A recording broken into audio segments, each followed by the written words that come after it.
Start. सर्वांना माझा जय जिनेंद्र. दशलक्षण पर्वातील आज 6वा दिवस. दशलक्षण म्हणजे 10 गुणांचा अभ्यास करणे. रत्नत्रय शैक्षणिक संस्थेमध्ये गेले 14 वर्ष हे दशलक्षण पर्व साजरे होत आहे.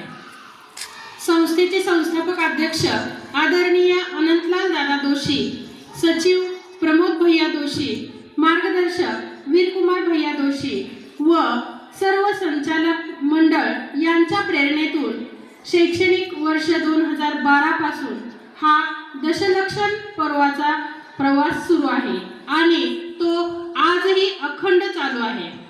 आज दशलक्षण पर्वाचा 6वा दिवस म्हणजेच उत्तम संयम धर्म.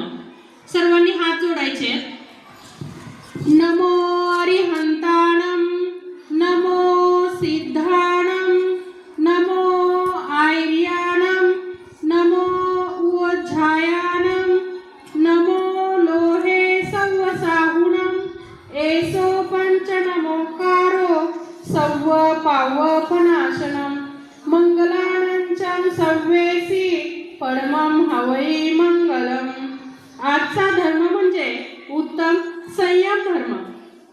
संयम हा असा एक लगाम आहे जो मन आणि इंद्रियांवर अवलंबून आहे आणि इंद्रियांवर लावून साधक काय करत असतो? आत्मसाधना करत असतो. संयम आत्मकल्याणाचा मार्ग आहे. संयमाला इंद्रिय संयम आणि प्राणी संयम अशा 2 रूपांमध्ये सांगितले जाते. या दोघांचे 6 प्रकार आहेत. म्हणजे 5 इंद्रिय आणि 6वा जो प्रकार आहे तो म्हणजे मन.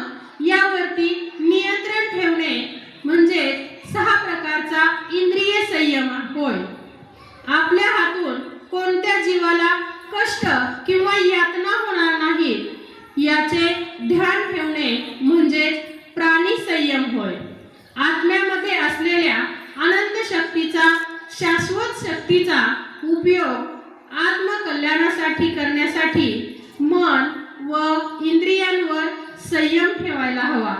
साधू संत तर पूर्ण रीतीने इंद्रियांवर संयम ठेवतच असतात, पण संयमी गृहस्थाला उचित व अनुचित म्हणजेच काय तर काय चूक व काय बरोबर याचा विवेक ठेवून भक्ष्य अभक्ष्य सात्विक पवित्र भोजनाबाबत संयम ठेवायला पाहिजे. सर्व इंद्रियांच्या आवश्यकतेनुसार संयमी व्यक्ती हा आचरण करत असतो. इंद्रियांबरोबरच मनावरही नियंत्रण ठेवणे तेवढेच आवश्यक आहे. वास्तविक मनच इंद्रियांना काय करत असते? प्रेरित करत असते. शरीर हे काय आहे? आपली गाडी आहे आणि मन हे त्या गाडीचा ड्रायव्हर आहे. गाडी कितीही चांगली असू द्या, अगदी नवीन शोरूम मधून काढलेली गाडी असू द्या, पण त्या गाडीचा ड्रायव्हर जर नशेमध्ये असेल तर दुर्घटनाही होणारच आहे.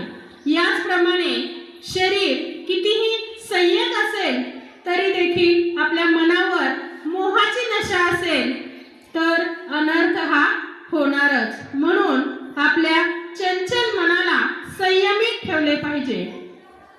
गृहस्थांचा संयम मुनीसारखा बृहत मोठा किंवा विराट संयम नसतो, म्हणूनच त्याला अनुव्रत असं म्हणतात. मोक्ष प्राप्तीसाठी तर महाव्रतांशिवाय कोणताही अन्य उपाय नाही. तरी सुद्धा बंधनात बद्ध गृहस्थ थोडक्या संयमाने स्वतःला अलंकृत करू शकतात. जीवनामध्ये संयम पालन हे अपरिमित सुखाचे साधन आहे. धन्यवाद.